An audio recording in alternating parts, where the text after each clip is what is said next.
Morning বন্ধুরা, কেমন আছো? আশা করি ভালো আছো। আমিও মোটামুটি ভালো আছি। তো রূপা শর্ট অ্যান্ড ব্লকের পক্ষ থেকে সকল বন্ধুদের অনেক অনেক ভালোবাসা আর ওয়েলকাম। তো বন্ধুরা, এখানে আমি দুটো আলু নিয়েছি। আলুটা আমি কিন্তু সেদ্ধ করে নিয়েছি। দেখো বন্ধুরা, সেদ্ধ করে আমি রেখেছি। তো আমি ডালের মধ্যে সেদ্ধ করেছিলাম বলে একটু হলুদ হলুদ লাগছে আলুটা।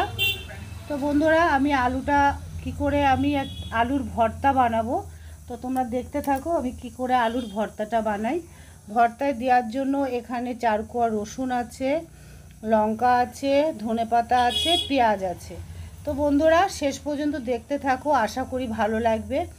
আর ডালের সঙ্গে আলু ভর্তা তো একদম জমে যাবে, ভালো লাগে আর কি। আলুর চোখা তো আমার খুবই ভালো লাগে। তো তোমরা দেখতে থাকো, একটা নর্মালি আমি বানাচ্ছি। তো সাথে থাকো, দেখতে থাকো বন্ধুরা ভর্তাটা। তো বন্ধুরা দেখো, আলুর চোখাটার জন্য আমি কড়াইতে তেল বসিয়ে দিয়েছি। এই পর্যায়ে আমি দিয়ে দেব 4 কোয়া রসুন, আর দিয়ে দেব দুটো চেরা লঙ্কা, আর দিয়ে দেব একটা পেঁয়াজ।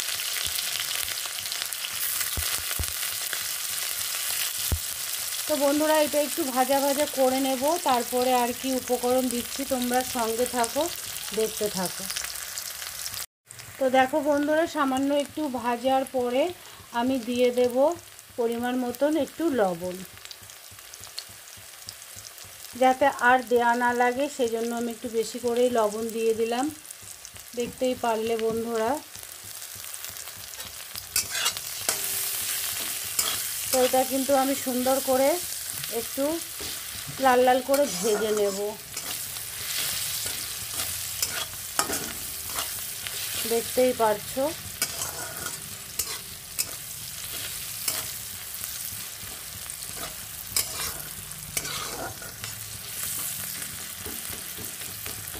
পেঁয়াজটা একদম খুব কড়া করে ভাজবো না, কড়া করে ভাজলে আলুর চোখা ভালো লাগে না খেতে বন্ধুরা।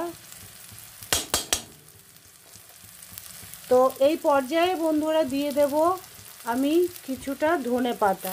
ধনেপাতাটা আমি কাঁচা ব্যবহার করছি না। এবার একটু নাড়াচাড়া করে এটা আমি নামিয়ে দেব। খুব ভাজবো না, সামান্য একটু নাড়াচাড়া দিয়ে এবার নামিয়ে দেব। এইভাবে একবার করে খেয়ে দেখো বন্ধুরা, দারুণ লাগে।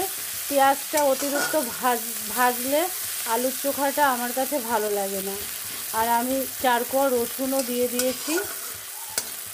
তো এইবার আমি নামিয়ে দেব বন্ধুরা। তো দেখো বন্ধুরা, আমি কিন্তু খুব কড়া করে ভাজিনি, এখানে কড়া কড়া লাগছে কিন্তু কড়া করে কিন্তু আমি ভাজিনি। তো এবার সব উপকরণগুলো আমি আস্তে আস্তে সব মেখে নেব। দেখতে থাকো শেষ পর্যন্ত বন্ধুরা, আশা করি ভালো লাগবে। আর রসুনটা একটু গালিয়ে নেব। আর এখানে দুটো লঙ্কা আছে, আমি শুকনো লঙ্কা ব্যবহার করিনি, কাঁচা লঙ্কাই আমি ভেজে দিয়েছি। তো হাত দিয়ে না চটকালে ভর্তার কিন্তু কোনো টেস্ট লাগে না, এটা সত্যি কথা। কারণ ভর্তা জাতীয় জিনিস যত হাত দিয়ে চটকানো হবে ততই কিন্তু ভালো লাগবে, তাই না বন্ধুরা? তো লবণ যদি লাগে আমি দেব, আগে আমি এটাকে মেখে নিই বন্ধুরা। শেষ পর্যন্ত দেখো, তারপরে আমি কি দেব এর মধ্যে অবশ্যই দেখাবো।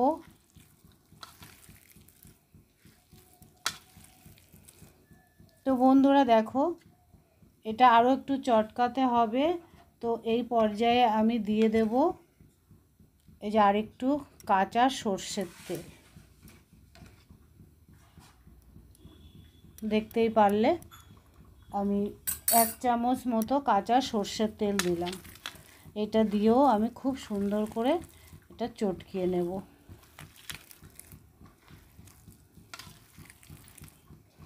তো কিসের সঙ্গে এটা চোখাটা খাওয়া হবে সেটাও তোমাদের শেয়ার করব। তো দেখতে থাকো শেষ পর্যন্ত।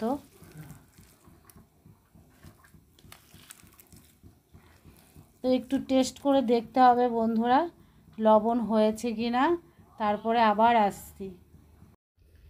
তো দেখো বন্ধুরা আলুর চোখাটা কেমন হয়েছে, দারুণ টেস্টি হয়েছে, লবণ ঝাল সব ঠিকঠাক হয়েছে। আর মানে একটা দারুণ মানে স্বাদ হয়েছে, দারুণ খেতে হয়েছে। একটু টেস্ট করে দেখেছি, তা কেমন লেগেছে তোমাদের কাছে আমার আলু ভর্তাটা অবশ্যই জানিও বন্ধুরা। আর একদম ছোট্ট ভিডিও আমার, দেখো তোমরা, টেনে টুনে কেউ দেখো না বন্ধুরা, বারবার একটা কথা বলি আমি। আর কি বলবো, শুভ দুপুর বন্ধুরা। আর আজ মহাশিবরাত্রি। তো বন্ধুরা আমার শরীর খুব অসুস্থ, তার জন্য আমি শিবরাত্রি করতে পারি না, কোনো উপোসই করতে পারি না, কারণ সকাল থেকে আমার অনেক ওষুধ খেতে হয়। তাই সকালবেলা একটু মন্দিরে গেছিলাম বন্ধুরা, বাবার দর্শন করে এসেছি। আর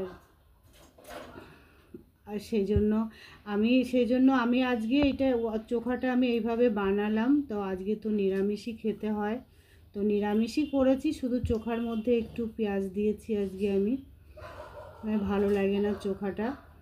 তো তোমাদের কেমন লাগলো ভিডিওটা অবশ্যই বলো, আমার আলু ভর্তাটা কেমন লাগলো অবশ্যই বলো। আর বেশি বড় করব না, এখানে আমার ভিডিওটা সমাপ্ত করছি। বাই টাটা বন্ধুরা।